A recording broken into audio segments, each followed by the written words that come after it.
Welcome, welcome. Good evening, one and all. We are back. Let's make sure everything's up and running. Looks like that's good. Shelfspace is back. Haven't seen you guys since last week. We are back in the studios again today. A lot going on in the news. Um, you guys are getting familiar with the format and what we talk about. I'm your host, Almond Brown. But you can call me Al, or you can call me Chris. Doesn't really matter. I'll respond to both. uh, I'm about to light you, bro. and y'all hear my co-host. I'll let him introduce himself. Go ahead. Good evening, good evening.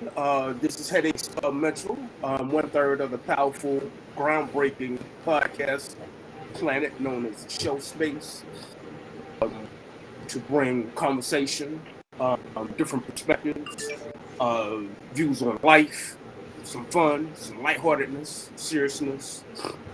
I'm here to give you a little bit of everything.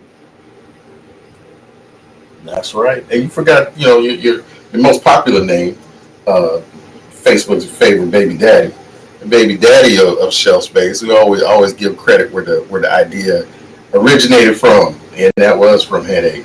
Just some conversation we had. It was a real good idea to sort of bring this to some folks, to anybody that really cares and listens. So we're back again, and our other third co-host. I promise you guys.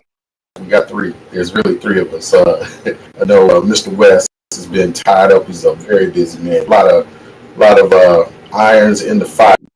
So he may join us later, but we always list him as a co-host because he is one of the contributors to the show. So we appreciate that. So those are out there who are listening. We're gonna get into it tonight. Once again, um, another mass shooting. We've talked about this on the show before, so we're gonna touch on that again tonight. Maybe a little bit different angle. Headache Stuff Mitchell is our sergeant at arms. He is the weapons expert, the gun laws expert. So we want to talk a little bit about red flag laws, which we think might be, as more news comes out, that might be what let us all down in this past couple of shootings. Might have been some incidents where more stricter red flag laws could have caught that. So we'll touch on that. The mental awareness portion of the show, we're going to talk about vulnerability in a relationship. The good and the bad with the toxic avenger. You know, right now he is wearing the crown for. Headache is wearing the crown for the toxic avenger of the month right now. So. We'll talk on that a little bit on the show, and then just some entertainment things. We'll have maybe a little fun, a little lightheartedness. What are you watching this week? What are some of the things that you would like to talk about? Please leave your comments in the chat, and we will address them. And with that, man, let's jump into red flag laws. And so the shooting, the one that's the headlines right now, it's sad to say, but we had the one at the Rob Elementary School, and that was horrible. All those young kids getting killed, and then we move on. There's another one, and then now this one here, the Fourth of July parade, happened up in I think it was Illinois, and another situation where we were drawing lines on two sides, two sides of that argument. Is it the weapon? Is it the person? Is it a combination of both? And both sides want to know, how are we going to stop it? This one may have been a situation where red flag laws might have, if they were stricter, may have caught it. I don't, who's to say? But Headache, just again, kind of bring us up to date on what you know about red flag laws and just how it's supposed to affect gun control. Theoretically, red flag laws are supposed to be a precursor to prevent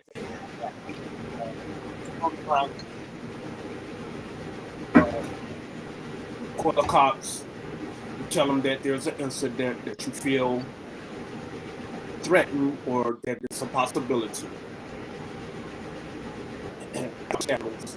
I'm not certain if a warrant has to be, but they show up to the house. They politely ask you for your weapons, and ideally, you're supposed to go along and hand over your weapons until you have your day in court. Now, with you and stricter red flag laws, I need to know what that means from your perspective. Well, from my perspective, stricter red flag laws. Okay, so yeah, and each state is different. I think what we had in place in this state here is that if you have a case for taking the weapon away, um, you can do that. Well, the problem was in this situation is that even though he had had some run-ins with police, he had even, what I read, attempted suicide, had threatened his family. The current laws on the books said that there was no quote. The quote is clear and present danger, and so he was not. He was not put on a. I guess if you, I guess the red flag didn't come up on him in a background check, and he was able to be sponsored by his father when he went to go and apply for what they call, I think it's called an FOID card in Illinois, which is kind of their federal background check um, qualifications. So he was sponsored by his dad, but because the family and the couple of incidents where the police did come to the house, they said that there was no clear and present danger. Red flag laws didn't catch this. It just hadn't escalated to a point now. So then the immediate response to that is, well, we need stricter red flag laws.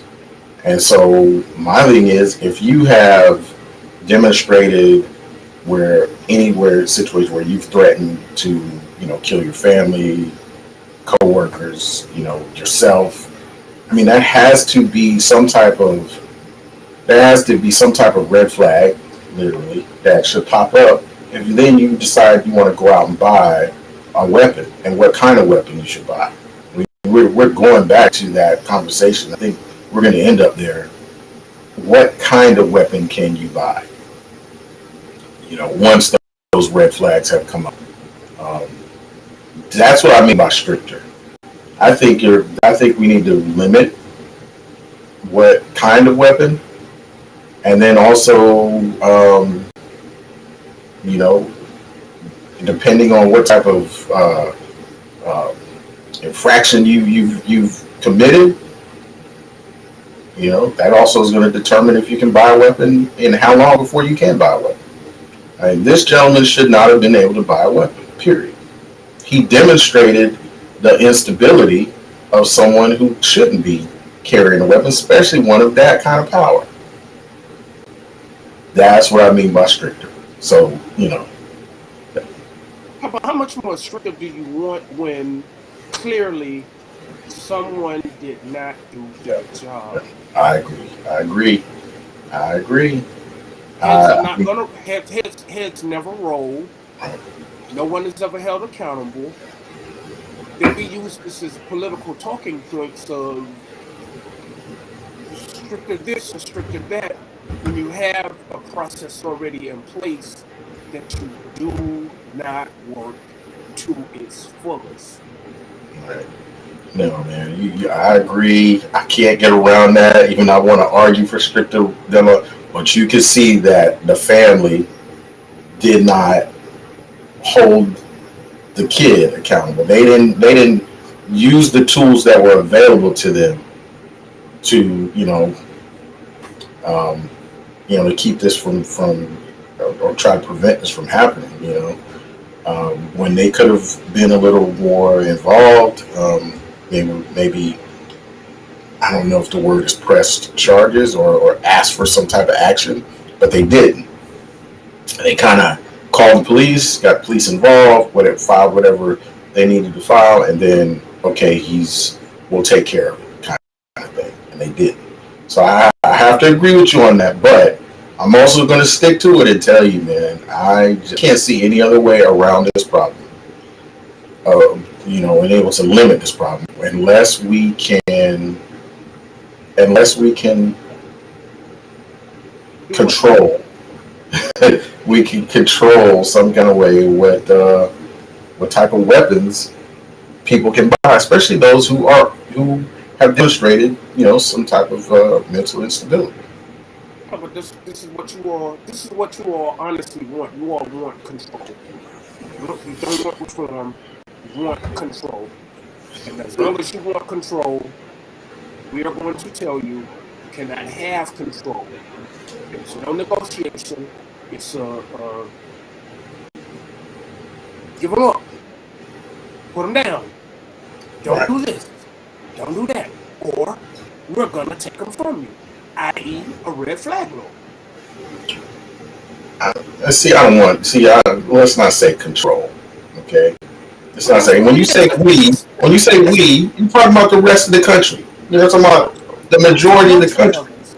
I'm talking about I travels. know you use that word a lot. You say that a lot. And you know what? I'll embrace it. If we want peace, if me and the tree huggers want peace, we want peace. But the majority of the country wants some type of control. I mean, maybe control is a bad word, but that's what it is. If you've shown that instability, that your judgment is bad, you're willing to kill yourself, kill your family, hurt your coworkers, whatever. You're threatening people. Why then should we allow you, or why shouldn't we stop you from purchasing a weapon like that?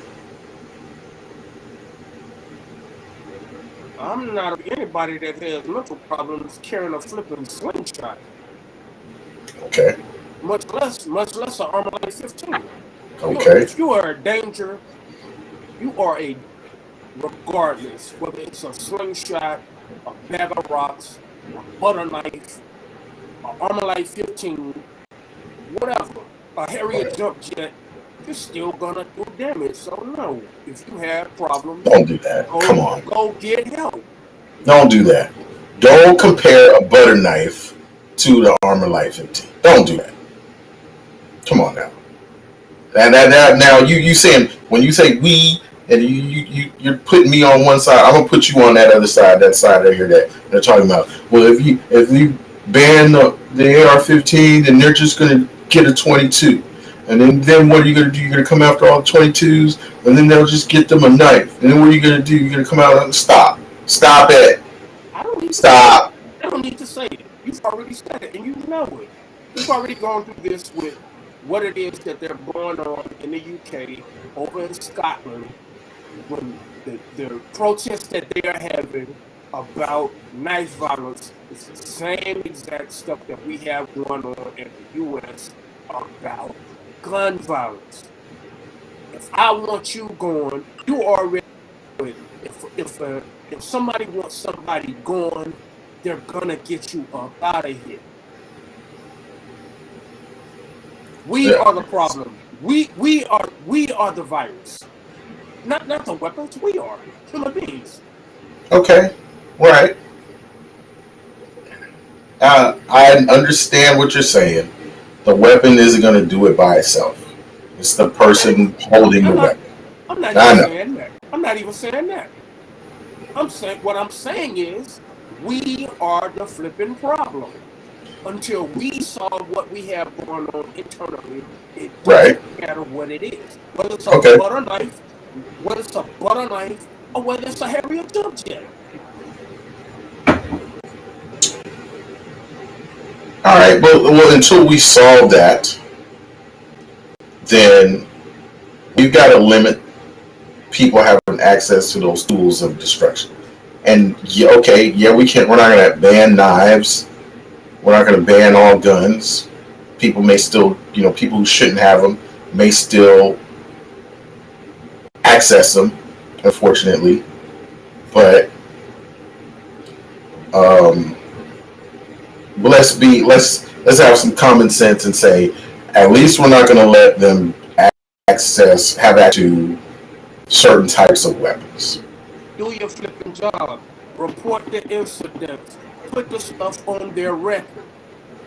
I cannot get anything if I do not pass the 4473.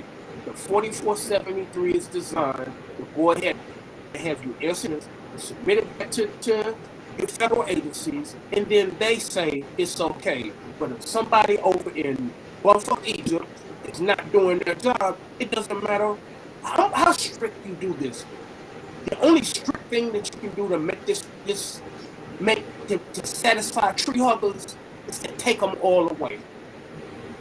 Then that way nobody has to report anything. No one has a job to do. No, I'm not going to. But No. until people do their job, it doesn't. You can impose any law that you want to, but if it's not being treated properly, it is going to create a problem. Well, then it needs to be stricter. It needs to be more defined. Take the guesswork out of it. I don't want something to say, "Oh, clear and present danger." That means that I got to pull up on the scene. If I'm an officer, pull up on the scene and make a judgment call. Is this clear and present danger? Let's just make it black and white. Define it. Okay. If they have done this, then they're going to go on the red flag list. You're going to need to take their guns away. Period. Let's not be gray about it. Okay, but someone has to start the process rolling in order for the red flag law. Matter of fact, the red flag law, the way that it's served up just like at a restaurant. It has to be one, but something has to be put into place to get the ball rolling. Okay. What is it? It's kind of like a protective order. Right. You go down to the court system, and just like with your show, protection order, you have to get the process rolling. You just can't say, "Woo, he's gonna shoot me," and then bam, the cops show up at your door. It's still a process, and if you don't work the process, it's gonna fail, no matter what you do. Okay. Well, then where in the process we're going to insert that? It's got to be when you purchase the gun. It's got to be when they go to purchase the gun. We can't rely on the family to do all the reporting because that's not happening. So when the person goes to access this kind of weapon, then right then and there is where the hurdles and the strictest laws that we can apply that are legal need to go in effect. When I go to purchase a gun, okay, here's what you need to bring. Some type of of course, some identification, but maybe you need to bring some type of uh, you know I don't know, take it out of the box. There's some type of medical clearance that you can do this. You know,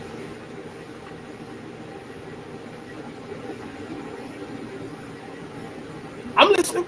I'm here. I'm all ears tonight. I'm here listening to you. I'm just saying, if the family's not going to do the reporting, and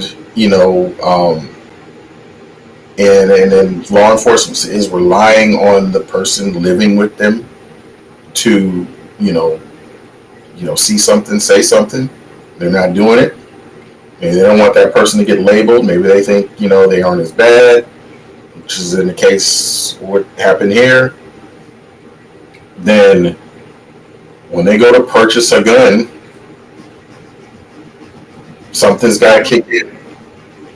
What's gonna kick in if nobody's reporting anything?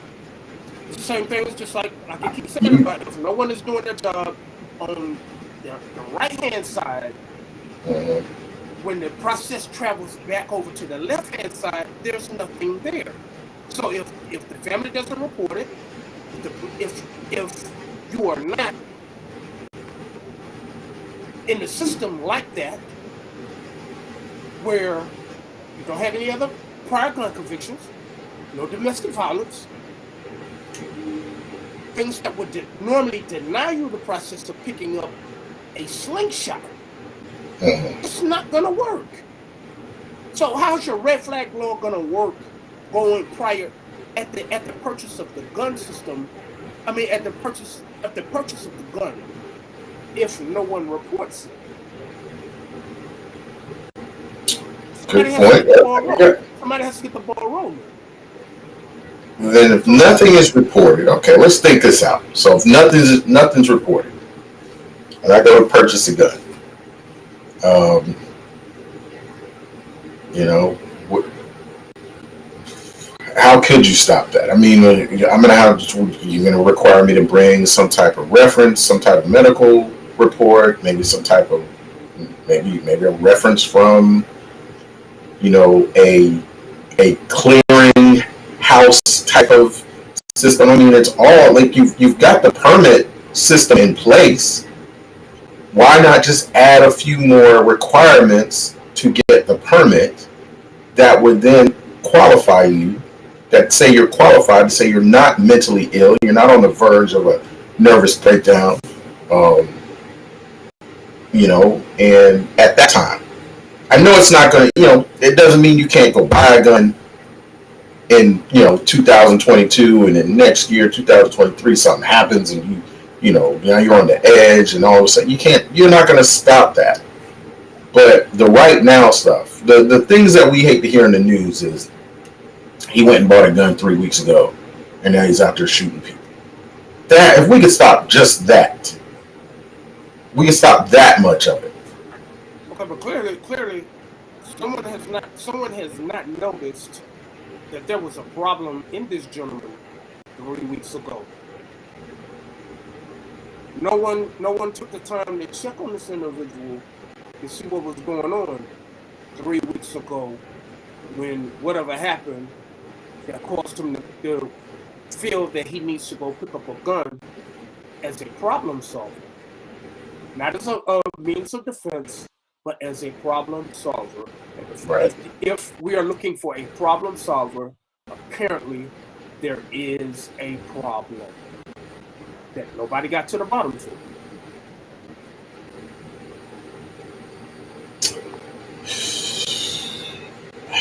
I mean, I'm a fan of doing things the right way. I am a fan of keeping guns out of hands of people that don't belong, that they don't belong in. Right. That's even people that don't have mental issues. But this Wild Wild West thing that we got going on the streets, in the hood, in our communities, right, that needs to be addressed as well too. That's part of the problem as well too. Because it's not just a mass shooting of a parade, but it's a mass shooting. I mean, it's part of the mass shooting on Saturday night when Enrico and Pookie, they can't get their stuff together. So both of them pull out, and then everybody else around them gets shot, except for them two. That's a problem with that as well too. They shouldn't have guns either, legal or illegal. Right. That is a problem. That's a problem that's been kind of, inner city violence, been kind of festering for a while. I think really the same type of anger, emotion involved in, some of these other shootings is I mean, the hood ain't excluded from mental illness, emotional illnesses. The hood's not excluded from that. And a lot of those weapons are not being obtained legally, or the person using it didn't obtain it legally. A lot of them cases, I know somebody who's got one, I'm going to get it from them, I'm going to go use it. I'm breaking into a car. You mentioned this last week. I'm breaking into a car, I'm going to, because I know there's guns in it, I'm going to take those and I'm going to use it. So, Is there, there's no way to stop that from someone illegally obtaining a gun from stealing it. You can't stop that. Um, so I think when we start digging down into the different aspects of gun violence, there's going to be different applications for each one. We feel like the mass shooting is mental health and the type of weapon, cutting off access to the type of weapon. When you're talking about just general violence, when you're talking about that Chicago weekend violence that some critics like to bring up all the time, how many people been shot in Chicago? But you know what? And I heard a guy on the news mentioning this too. When he actually was referencing the Fourth of July shooting, and then he immediately brought up Chicago this past weekend. Like, I don't know when he said like 7 people died or something like that. It was like 80 something shootings, 7 people. Okay, stop, stop.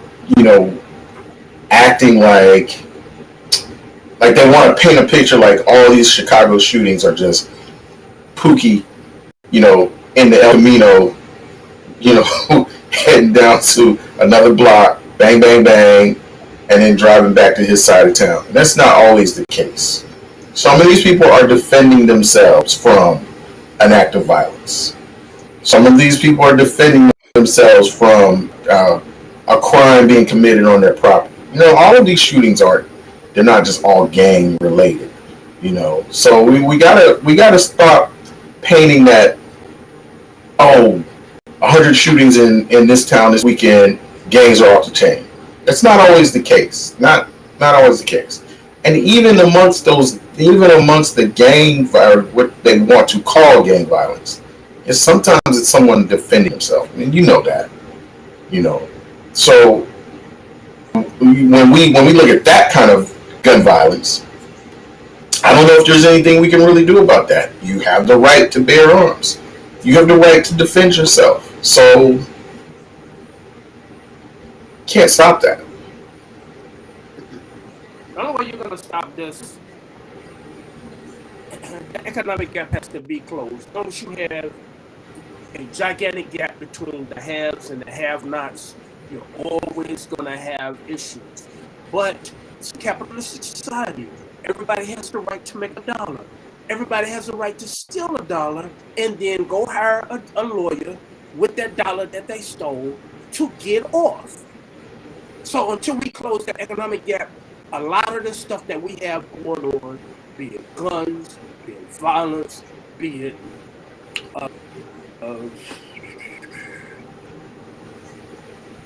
being able to get along, you're always going to have problems between the haves, the have-nots.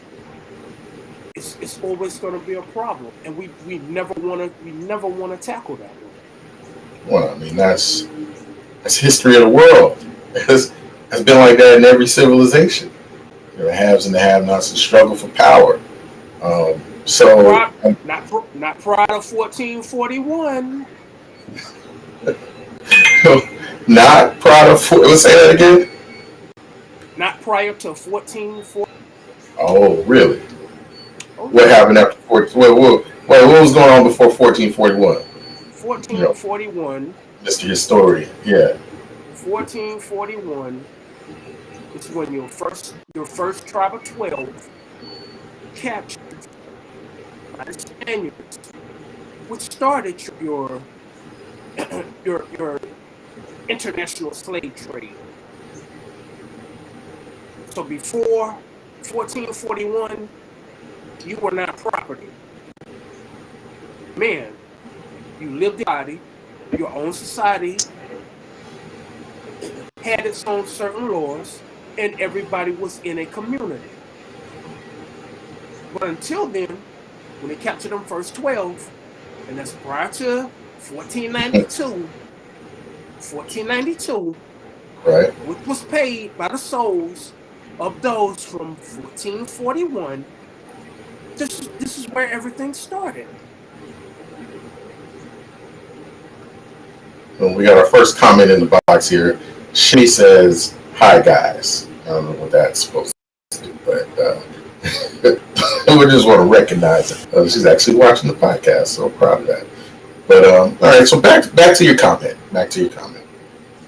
All right, so we've got here's how we got to this in this rabbit hole. We got mass shooting gun violence, which I think we agree is mental health.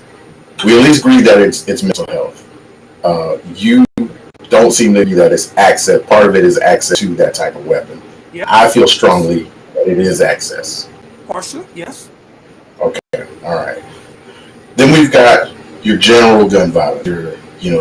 Your domestic gun violence. Your community gun violence, where we feel like, especially in African American community, that really is affecting us daily, weekly, and the way to curb that is not necessarily access to guns, but it is an economic problem tied into access to illegal guns or accountability for the guns. Because I think we agree that a lot of these guns are obtained illegally, either by stealing them from someone you know, or getting them from someone and the person using it is not licensed or have a permit for it. So in those cases where it's used in an illegal way. And so that's when we got down this rabbit hole, and now we're in pre 1440. What did you say? 1444. 1441. All right, 1441. When you capture your first 12. Right. And you became property. So when one community, one society decide to put another in servitude. Yeah.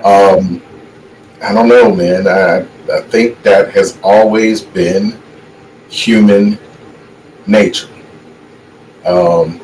We as humans are a being that looks at survival just like any animal. Survival is key. Although we're more elevated than animals, we want to look at survival. That's why we can form a group. But we may be from different places. We can form a group, and that group can say we're going to survive. And by doing that, we can, we've got the capacity to hate and oppress another group who may be just like us. But it is our thrive and drive to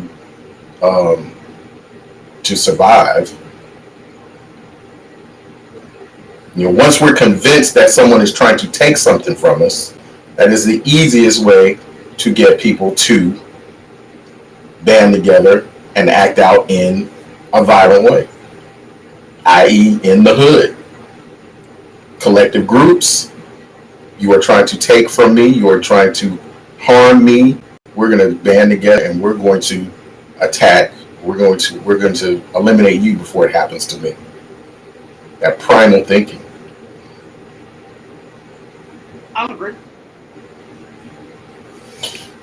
But and the reason I'm tying this back to 1441, we have no sense of community anymore.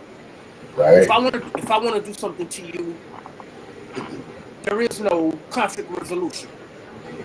Now, when we were men, before we were property, you had culture. You had certain things that you had to abide by as a societal norm. But now the societal norm is slowly becoming pick up a gun. Do not have a conversation with somebody. You can have a conversation to get yourself into something. You pick up the gun to get you out of it. That I am not a fan of. That I am definitely not a fan of. I think that is American culture. That is. I'm not saying violence doesn't happen in other countries, but we've heard this before, and it is true. This country was born out of violence. Same thing can be said about every fortune. Behind every fortune, there's a crime. Same thing can be said with that one. But until we get some type of normalization of conversation, it doesn't matter what laws that you put into place. But It doesn't we matter. should be elevating. We're humans don't they didn't stop evolving. You know, maybe don't, physical form hasn't changed, but some would argue that that is. But we didn't stop evolving. We're becoming more uh, smarter, enlightened beings. We're able to, you know, people hate to use the word globalization, but because of technology, the world is getting smaller. We're becoming more common. Uh, we're finding more things in common with each other. We should be evolving from what happened in the 1400s, you know, what happened in, you know, ancient society, and and sometimes I don't see that. I see people regressing, wanting to go back because we are convinced that it's a game of sport. It is my side against your side, and there's I don't know what it is. There's forces that want people separated. They want that. They want to pit. I don't know who they is, but I'm just saying they just want to pit people against each other. I'm not. I'm one, you know, and you can call me a tree hugger, okay? But I'm one who feels like that there is a way to obtain that kind of you know, I don't want to get crazy with it, but I don't want to say utopian society, but there is a way to um, to live in a little more harmony, a more harmonious society than what we have now. There's always going to be those outliers. There's always going to be that person that's going to hate, that's not going to want to fit in, that's going to want to pull people to them and form a cult and you know, inject their violence and domination on another group. But for the majority of us, I think what we all want to do is, you know, elevate our minds, live our lives, experience it to the fullest, and live peacefully.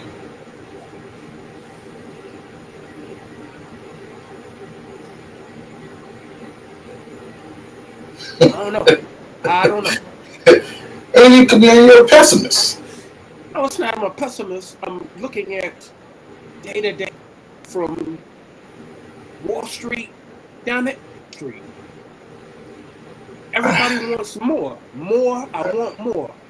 Why should I have to work hard when you work hard? When you work hard enough for the both of us, and I can come back and I can take what's yours. So that's talking about. I don't see how we can even get close to utopia. I know that being in a utopic society that will never happen No, because it's not right. as long as we have a system set up between the haves and the have-nots, somebody has to lose, That's the and that's problem. that's and that's what we are. You have to lose. You have to give up what you have. But that's the problem. That's the problem in society. That's the problem Well, in right. every. Exactly. Hold Exactly. on. No. That's it's the thinking. It's that thinking. That's the problem in society. That's the problem in every relationship. You know, that has problem. That is the problem with, you know, a lot of some of this violence that gets acted out is somebody feels like they're losing. Somebody feels like they're losing, and they're gonna make it. Yeah, you know what? And they're gonna handle it in this way. And we talked about this last week. Once you get into the mindset of winning and losing, you know, and when losing is like, yeah, I can't. This is, you know, this is not an option. Then you're at a I think you're at a disadvantage. You're at a disadvantage because now your mindset is your thinking narrows to one track: win at all costs. Look at where we are politically right now. Win at all costs to the point that we try hard to stay away from politics on this show, but look where we are right now. Lindsey I'm gonna Graham has a subpoena. Lindsey Graham has a subpoena out for him right now by the DA from Fulton County because he got involved in a Georgia election. I'm with Win you. at all costs. Win at all I'm costs. with you. I'm with you. We I'm with cannot. you. we are going to eat ourselves if we continue to go down that road to win at all costs. He finally has it, people. He finally flipping has it. Now you understand what I said when somebody has to lose. Because that is the average mindset now. I have to have everything. It doesn't matter if you have it. I got to get you up off the block. Even if we're not selling the same dope. As long as you're selling dope on my block, I need you off of it because there's a potential that somebody is going to want to try your dope and it may be the same as mine. It just may be different. And then you're taking something from me. So that is what I'm win lose. Nobody wants to be a loser. So Well, until we wipe this out, how can we come together? How can we end racism? How can we stop people from shooting people? by all you can do, okay, here's my answer to that. Here's my answer to that. All you can do is you, for me, anybody that's listening, is you yourself don't have to subscribe to that thinking. And I know people are going to say, well, you know what? If everybody else is, win or die, and I'm, trying to trying to be harmonious, I'm going to get eaten, And no, that's not the truth either. I don't believe in that. Also, I think anyone who doesn't want to succumb to the dog eat dog, the live or die mindset, you can still achieve exactly what you want. What is for you is for you, for your taking. You can do it. You can create your own path. But I just do not believe, and I will not subscribe to that thinking that in order for me to win, in order for me to get, someone has to lose. I'm not going to go there. And if more people just say I'm not going to go there, we find a way to direct that energy into something else where I really think, and you said it yourself, I really think if you direct that energy rather than saying you're going to take something from me, direct that energy into saying, you know what, I see your vision. Let me do a little bit to help you with your vision. Okay, now I'm using some toxic Avenger wisdom right now because yeah, I am, because you talked about helping. I see, and I want to help someone get there because it comes back to me. Did you not say that? Now you talk about tree huggers all the time. That's tree hugger. That's tree hugger wisdom right there. No, that's not tree hugger wisdom. Tree hugger wisdom is I want what I want for me. It does not matter what it is that you want. There is no compromise. It's all a thing. That is my No, thing. My thing. What I'm saying from here is I preach that mantra.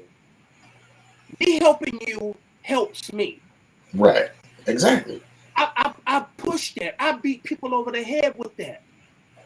I cannot get people to buy into that. So apparently there is something that I am falling short of. I'm sure. No, you're not, Yes, it is. Because nobody has bought it yet.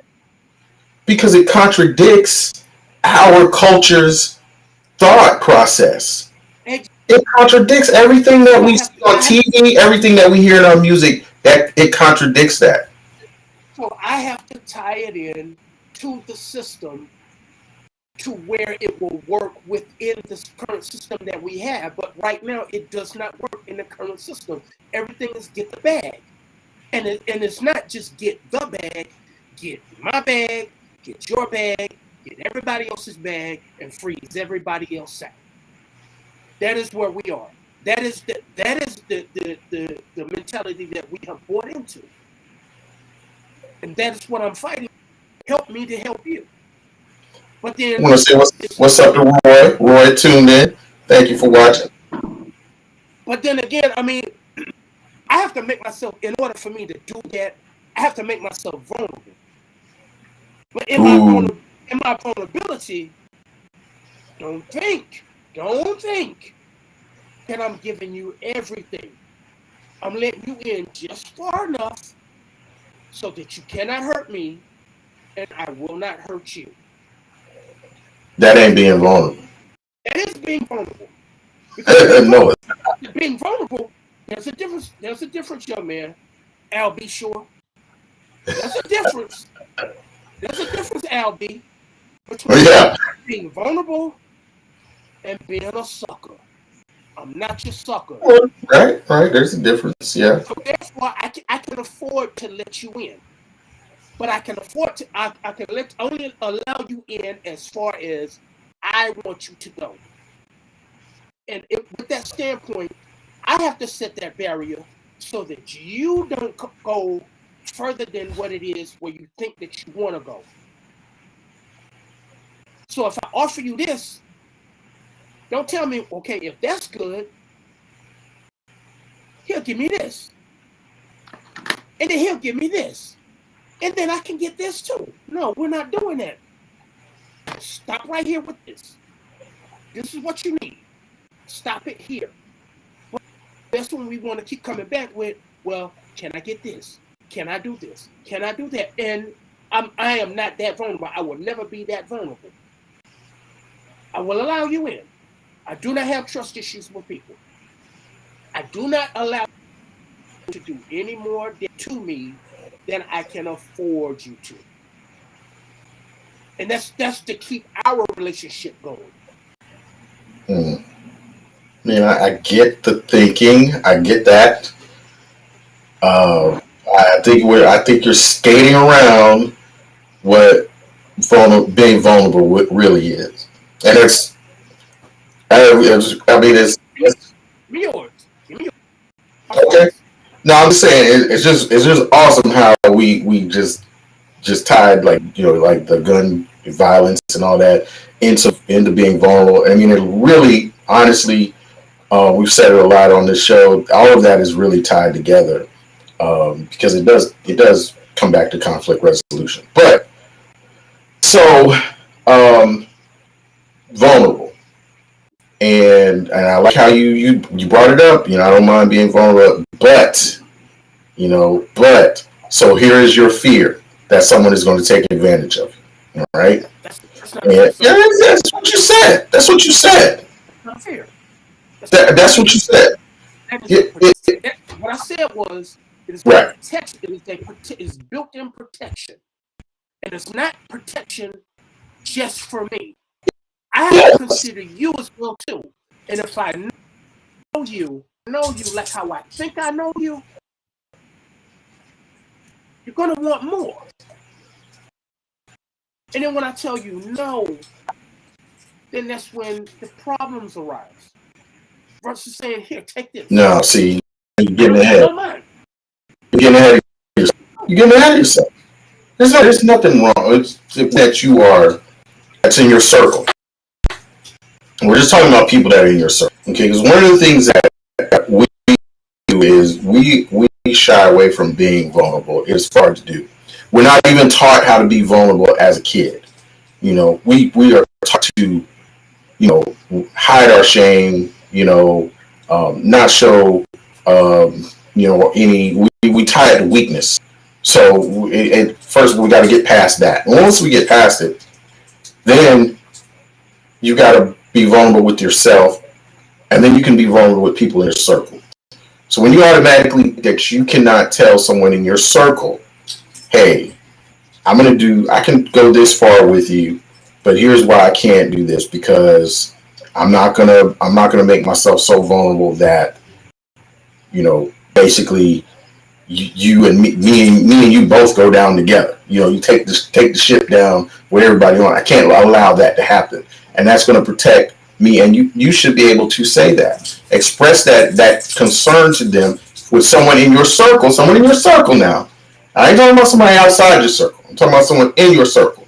You should be able to express that to them without you feeling like they're going to retaliate or they're going to have some type of when you say no, then they're going to have some type of like like it was real funny, man. I was watching Charlie Brown this past weekend. I just saw some real funny things on the show between him and Peppermint Patty, and I think what we saw, sitting there watching it in Shelfspace eyes, I'm seeing Charlie Brown at times during the show be vulnerable with himself, with us on the screen, but then have that fear around his circle to allow people in. I'm just getting high level on a Charlie Brown episode, but that's what I'm saying. Like with you should be able to be vulnerable with your circle. That's our safe space. Say, hey, I'm not gonna let you take the ship down. So let's be in agreement on this that we can only go so far. Okay, but with my inner circle, even with people that's outside of my inner circle, I'm cool with telling you this is as far as it goes. I am comfortable with drawing a line in the sand. Now, if you don't get that, I'm sorry. But I do not mind putting that line in the sand because, first and foremost, to get to know the good, the bad, the indifferent about you. To know what kind of piece of gold you are, to even know what kind of piece of ish that you are. Then make my determination in between. But I do understand that I do have to let people in first. I get that. I'm cool with that. I don't mind being the one that has to give first. I don't mind. But don't take it further than where it needs to go. I don't mind being vulnerable. I don't mind sharing my experiences. That is partially why I wanted to start this with you all, is to give people something related. That there are people just like me, but that are afraid. I am not afraid of people. I'm not afraid of allowing people in. I'm not afraid of being vulnerable. But in the end, I am my safe place to fall. I am my sore place to fall. I depend on me. So come on in, have a seat. Don't wander around the house. Open one of those doors. And the people that's behind the door and he bites you, don't say anything. Sit right here. Enjoy what's going on right here in the living room. Don't feel like you wander all over the house. That is the problem that I. But that's what. When you want more, then I am willing to give to you. But that's what I'm talking about. So you're not. You're not. You're not vulnerable. No. I am not a sucker. You cannot You do can't this. do it like that. You can't do this with everybody. I agree. I agree with you on that. I said that. You cannot. You cannot be butt naked on 520 in front of the world. You cannot do I that. agree. You can't. Some people are malicious. Some people are Right. malicious. Right. So I will let you in. Enjoy what it is that's here. Versus not wanting to be vulnerable and let no one in. Yes. Okay. And taking everything that somebody else has to give, pocketing it for myself, and not giving anything back. Okay. All My right. perspective is, even if I do give you something and you don't give me anything back, I'm still cool. I don't care because my vulnerability is not about your vulnerability. I agree with you there. Right. It's good. It's going to be different for each person. But let's do this. Let's get on your shelf space here. Let's get in your shelf space here because you just said we're talking about people in your circle. All right. And I'm telling you that you may feel like you're like, hey, I don't have a problem with being vulnerable. You are to an extent. But honestly, when you said that you tend to fall back on, I can do it on my own. I don't need you. I don't, and that's where a lot of us are. That's where a lot of us are because once we open up, and then we don't see that support. We don't feel that safe space to express. We close up and he's like, I'm going to do it on my own. I got this. I don't need them. They're going to take me down with them. Don't need them. And so that's what I'm saying is just with your circle. I'm not telling you or anybody on here, again, we're not the professionals. I'm not telling you go be vulnerable with everybody that you run into. Okay. But what I am saying is that you got to start with yourself first. and then those in your circle, it is okay to ask for help. It is okay to say, I can't do this. Can you help me? And I don't think you, I may be wrong, but I don't think you, when you're wearing the Toxic Avenger cape for the month, I don't know if you can do that. We all have a hard time doing that. But I hear you're not even ready to admit that you might have a hard time doing that. I don't have a hard problem with doing that. My crew, Dog University Incorporated, my crew, you want to talk about being vulnerable? You want to talk about truly being in the dirt, knowing stuff that no one will ever know that's transpired? Them dudes, they got it all. My crew has it all. Any one of us can pick up the phone and say whatever needs to be said. And the only response is, what do you want to do? Okay. You want to see, so, bro, when we put Lawrence Williams Jr. in the ground, may Lord's peace and blessings be upon him, his mom's asked for those stories. The three of us that sat there, you had to be there. You had to be there. Okay. So, because those stories, man has probably been the most vulnerable out of all of us. And in his vulnerability, he taught us how to be safe with one another to where we could lay everything but booty naked on the line and not be judged. Right. So I get what you're saying about not being vulnerable with everybody. And you're not sure. And the only reason why you're not sure, because you don't know them. Them dudes, they got it all. They have it all. There are no secrets that I hide from them. Nothing. They got it all. They got things the old lady will never get. They have it all. See that? Okay. So why would you not be that open and full with your significant? I know her. I know them. Them dudes are to the grave. Oh. Every last one of them dudes are to the grave. Right. The only time situations come up is when we are in private and when we are joking with one another. But once it goes outside of that, once we step over, that's where everything stays at. That's where all the dirt stays, right there on that spot. Okay. I know them, but I know her too. She's a woman. Here we go. Now the toxic cape is flying. Here we go. But you should, and listen, I get it, but you should be able to have that same type of vulnerability. Whether I know. Listen, I know. I'm not saying it's easy. I'm not saying it's easy. I'm not saying it's easy. Don't get me. I'm not saying it's easy, but we got to work to get there. I know. Listen. I understand. It is not easy.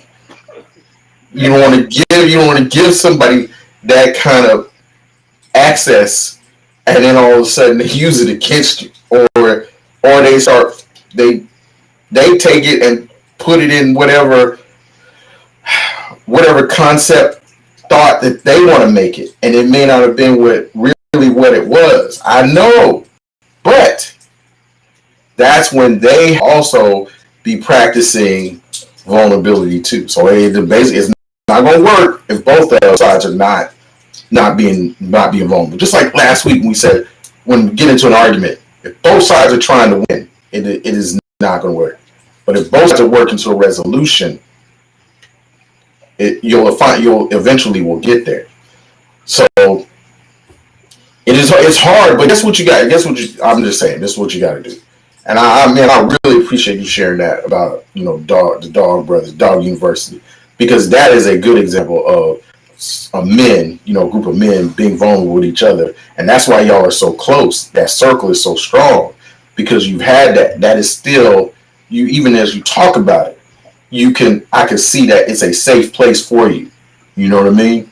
So that's what people need more of. Everyone needs their dog university, that circle. Everybody. They need that. And a lot of us don't have it. A lot of us run from it. We don't like to be vulnerable, man, because it's shameful. And from kindergarten on up, we're taught to run from shame. Here's how we got to the level that we got on. No man was above crew. We all had the same. We were all on the same level. But at the same time, one man didn't have, we all didn't have. If one man had, we all had. Case in point, when we would go out of town, I would use myself for an example. We were headed to Houston. Well, they were headed to Houston. Didn't have a dime to my name. Matter of fact, I was in overdraft. Yo, we getting ready to go. Y'all have a good one.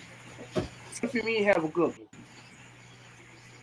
Oh, so you thought we was gonna leave you behind? You don't want to feel like that one that's dragging behind. But then one of my boys was like, what kind of piece of issue you think that I am?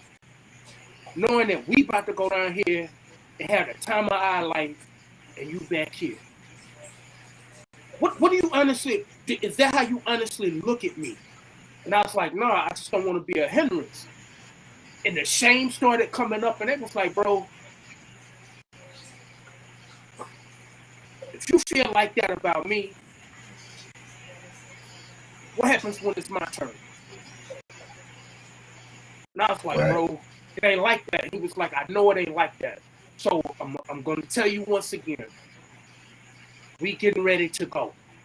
I didn't say I'm getting ready to go, Will's getting ready to go, Palmer's getting ready to go, E-Dog's getting ready to go. I said we are getting ready to go. Packed my stuff up and we had a blast. But that's how we got that way. It's no man is above crew. No man has ulterior motives. No man is using the dirt that you did over here to apply it over here when something goes bad. You dirt over here, we do dirt over here. So we got you good, bad, or indifferent. But it's partly our army thing as well too, where nobody's coming to get us except for us. But nowadays you don't have that because every man they have something that they want for themselves, not that they want for the crew. And that's what we wanted, something for the crew. We still want something for the crew. And we've been together in 25 years, but we still want stuff for the crew. Yeah, because, well, like you just really explained it right. The human experience of when you are able to truly be vulnerable with someone and bond that it forms. Then you just brought it up. You just brought it up and beautifully. So you explained it and why it's so important. I mean, it's really so elemental to a human nature. That's why gangs, are important. I mean, not important, but why gangs draw kids in because they're looking for that where they can be in that family unit where they can have that moment of vulnerability. So it is, and Don asks, does that same sentiment not apply in intimate relationships? Absolutely, it is. I think it is like the root of human nature. And man, I think I just lost you. You still there? That is the root of human nature is having that vulnerability, which leads to that intimacy, whether it's sharing your beliefs, sharing your dreams, sharing your fears. And you can do that with a friend. You can do that with a significant other. There you are. You're back. Let me bring you back in. I got you back. I All right. So yeah. So yeah, you're back. So just sharing that with again close friends and your partner, and um, it helps you to grow and develop. It helps you to overcome things like anxieties and fears and depression. You need that. It feeds you. You know what I mean? It's why you guys are so close. You can go to them. Um, that's your circle, and that's important to you. And it has helped you get to where you are now. I think Dawn is here in intimate relationships. Now, when you talk about a relationship with a significant, you're stand up. You're only to a certain point. Is that's what I'm saying? Is like you cut them off, so you aren't truly practicing vulnerability yet. not necessarily, bro. Complete. Not necessarily. Not necessarily. Sometimes, like I keep telling you, sometimes you have to protect people from themselves. People, we are our own worst enemy. We inflict the most damage to ourselves. So sometimes, not all the time, you have to protect people from themselves. I have to protect you from your emotions, especially if I know something is going to set you off. I got to protect you from that. That's my job. How about this though? Rather than protect me from it, help me walk through it. If you know it's going to set me off, but it may be something I need to hear, I got to walk through it. That's what I'm saying. Like you can't fix everybody. You can't save everybody, man. That's a game time decision, though. That application does not work every time with everyone. It's a game time decision. Same thing with being vulnerable. It's a game time decision. No, we Yes. gotta live. We gotta live in that. We gotta live in it. No. We gotta No. live in it. No. No. And I'm saying just in our circle, we gotta live in it. Okay. See, you want to. This is what you want to do. You want to bounce it. You want to flip. You want to flip Dog University Incorporated. And then you want to tie it into doing the same thing with the old lady, and it's not gonna happen. It's not. Listen. And it's not because I'm protecting her or I'm protecting my boys from the dirt that we have done or from this disgusting, vile human being that I have done, the tricks that I have pulled on girls. I don't mind sharing some of those things with the old lady, sharing my portion.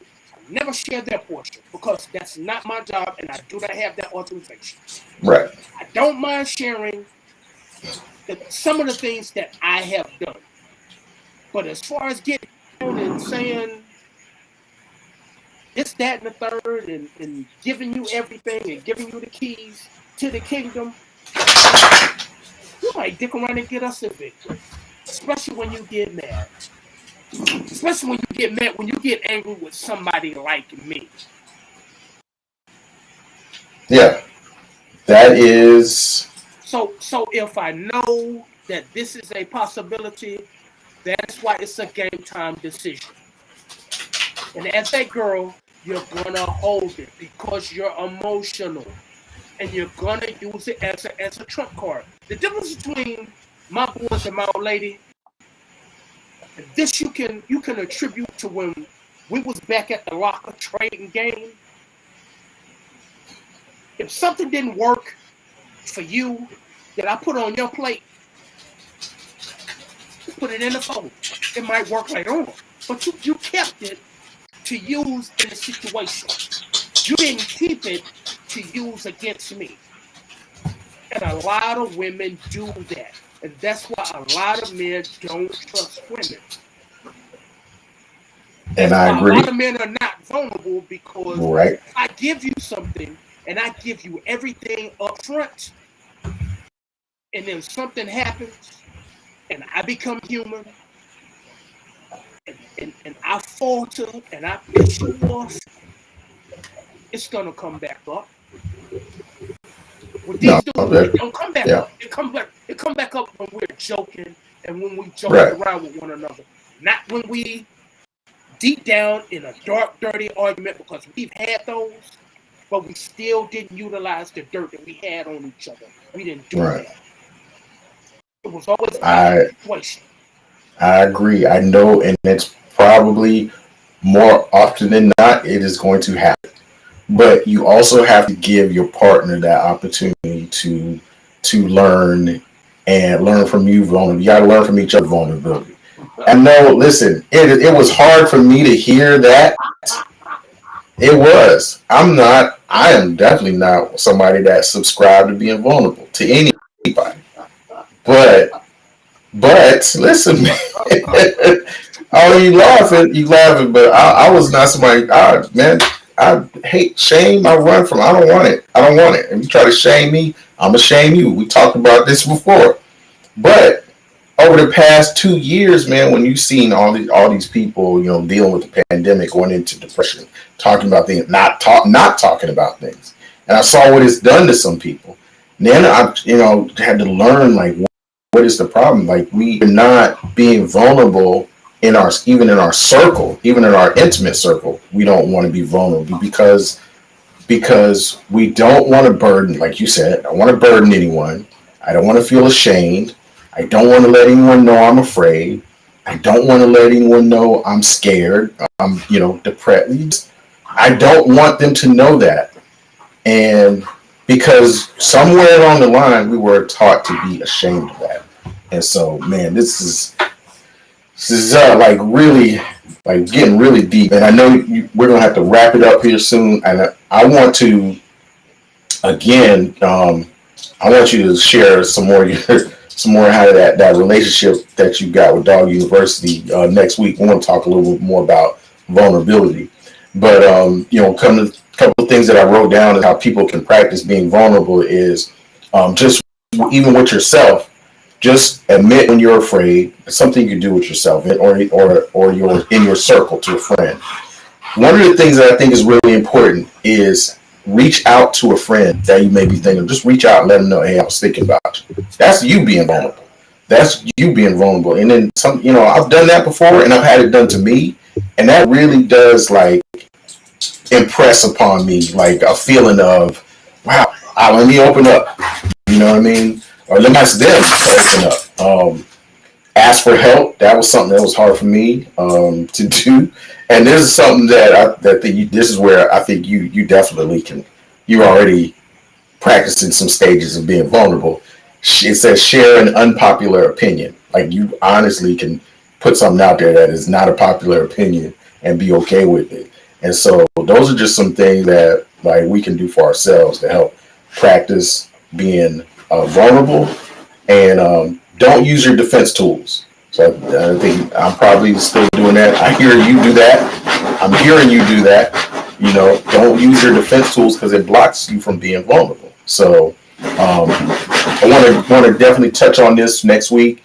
And before we wrap up, I wanted to kind of see what were some of the things you've been watching this week, or reading. You've got a really interesting reading list. So kind of share a little bit of what you may have been doing. Dawn's book came in finally. Thank you, Dawn. I do have it on my banister. Getting ready to go ahead and start into that. What I'm watching and dealing with being vulnerable. Almond is valid, bro. Almond is valid. Oh yeah. Okay. So with last week's show, Right. that was a whole lot of vulnerability Uh, man. all the way around. All the way Yeah. around. Yeah. Especially, Oh especially in her story being told and yes. bringing her back into the room where you are in the ultimate state of vulnerability for a woman. Yes. When you are at your least defensive as a woman. I get that. That really bothered me from the moment I saw it happen. when we about that shoe deal, when the hair deal fell apart. Right. The only thing I could hear was I could hear them vulture wings flapping, and they was just flying overhead, waiting for this carcass to fall, and then go ahead and hit the attack. That's what I was waiting on that episode. That one, that's a whole lot of vulnerability. Yeah. Yeah. So, man, you good point there. I think I've been back and forth. I've got mixed feelings on season two, but I like to give it a chance to play itself out. Um, and you were right. Like the whole episode was really focused on Keyshawn's background and her husband, how they got together. That was another interesting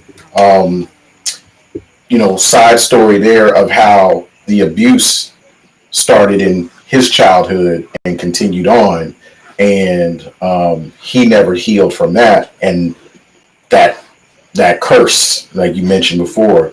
Now his children are, you know, victims of it, and he never healed from that. So that resonated with me. The just um,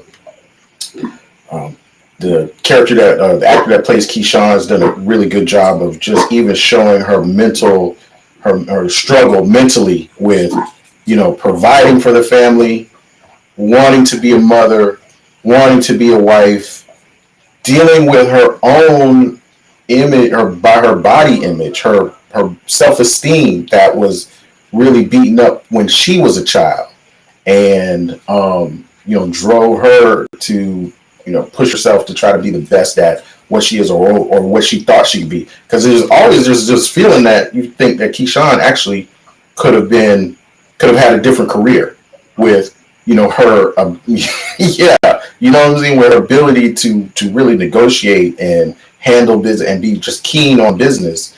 You just felt like she could have had a different career, man. So I applaud the writer for coming back this week with an episode that was really deep and engaging.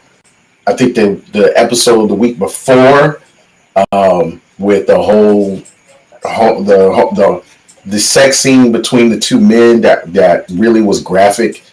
It just, for me, overshadowed what the show could have really pushed that week, and a lot of the talk on Twitter was negative about that. Um, and the writer was responding back saying, "Well, you don't say that about heterosexual." Okay, I get what you're saying, but you know what? We can do without the heterosexual graphic sex scenes. We want story. We want character development. We don't want 10 minutes of booty bandits. No, you don't. No, you don't. No, you don't. No, you don't. And the reason I'm saying no that you don't is because you would have seen what that scene was really truly about. It's not a sex scene. You would have seen the ultimate form of vulnerability. All right, I feel you. Yep. And what happens when I entrust you with everything that I have? Yep. I've given you my loyalty. I have given you my love. I have given you, this is all that I have left. And in a moment of weakness, in a moment of vulnerability, instead of you comforting me, you took advantage of me. Same thing. And I don't get how people don't see the difference between week before last, and then last week. It's the same thing. Those things are emotional vulnerability. Both of Yeah, those. I agree. I agree. That's where the conversations between Teak and Lil Murder is vulnerable, and it is deep, and it is intimate on a I wanted to say on a friendship level. Obviously, they're intimately, like, sexually involved, but I get what you're saying. They are themselves with each other. They are safe. They feel safe with each other. And you say Murder took advantage of him. I mean, I don't know. I don't know. How do But you wait a minute? How do you not know when this man is clearly distraught Yeah. behind the George Floyd murder, may Lord's peace and blessing. Right. Right. When you're Right. clearly distraught that you are a black man that has been in the system, and no matter what you do, you're still behind the wall. Yeah. Your jacket is always going to have you behind the wall, so you can escape it. Right. When are black people no longer going to be your target? I am not targeting you. When are you going to stop? I'm having a hard time dealing with this. And nobody else understands that you're murder. Which is why he was able to turn the TV off, and it wasn't a gay thing. It's a I got you, bro thing. I'm protecting you from them because I know you, and I know how you're gonna want to take this, and I can't afford that. I can't afford to lose you. Got it. That is where the intimacy in that, where everybody overlooks that portion. Yeah. They only see the physical intimacy. Right. No, you're 100% right. We did miss it, but it because of the visual shocking, shockingness of it. So I agree. I wanted, and I really wanted to see just the emotional vulnerability. That was real, but for me and a lot of people left comments on the writer's page, and I was reading some of them. For a lot of us, it was just it got in the way of a great message that person was trying to deliver. And How else do you deliver a message like that? I think really, the writer set it up good. The scenes were set up good. It just, I think what it could have done, what a lot of people saying, some kind of like ease you into a little bit of a warning that was. I mean, it was just really sudden. All of a sudden, it just here you go, man. They're at it, and it really kind of threw you off because you never really Teek's character just didn't seem like he was able to open himself up and be that vulnerable and receive. You know what I mean? It just threw a lot of people off. I just felt. They're no different than when Dr. Uncle Cliff, the same exact thing. Yeah. But you can kind of see Clifford, and that is It was just that graphic. it was. I didn't.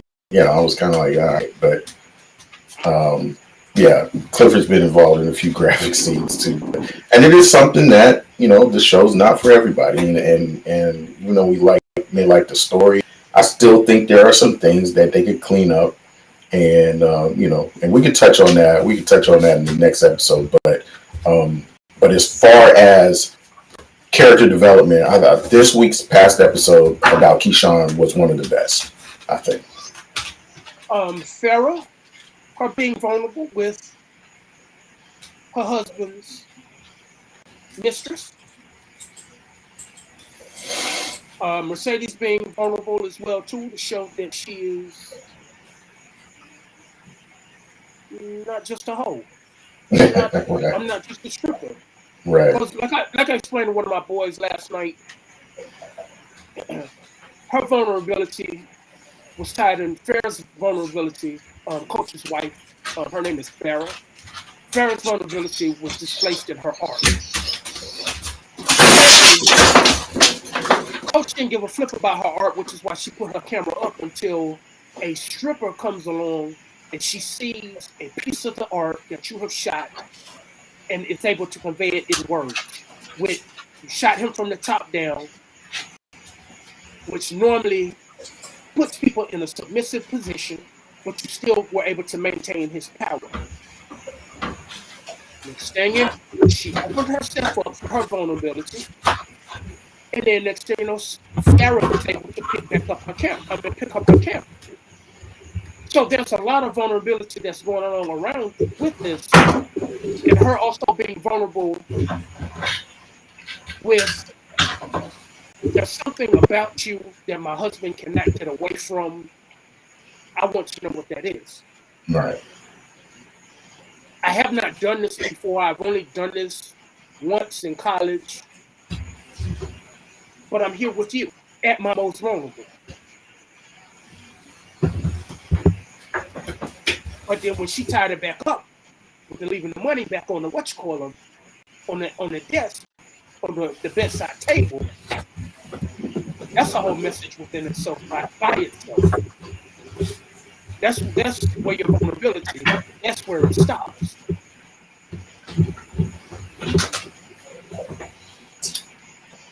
Okay. Well, with that, um, we're gonna pick it up again next week. I know we're gonna wrap this up because you got to get out and do the job thing.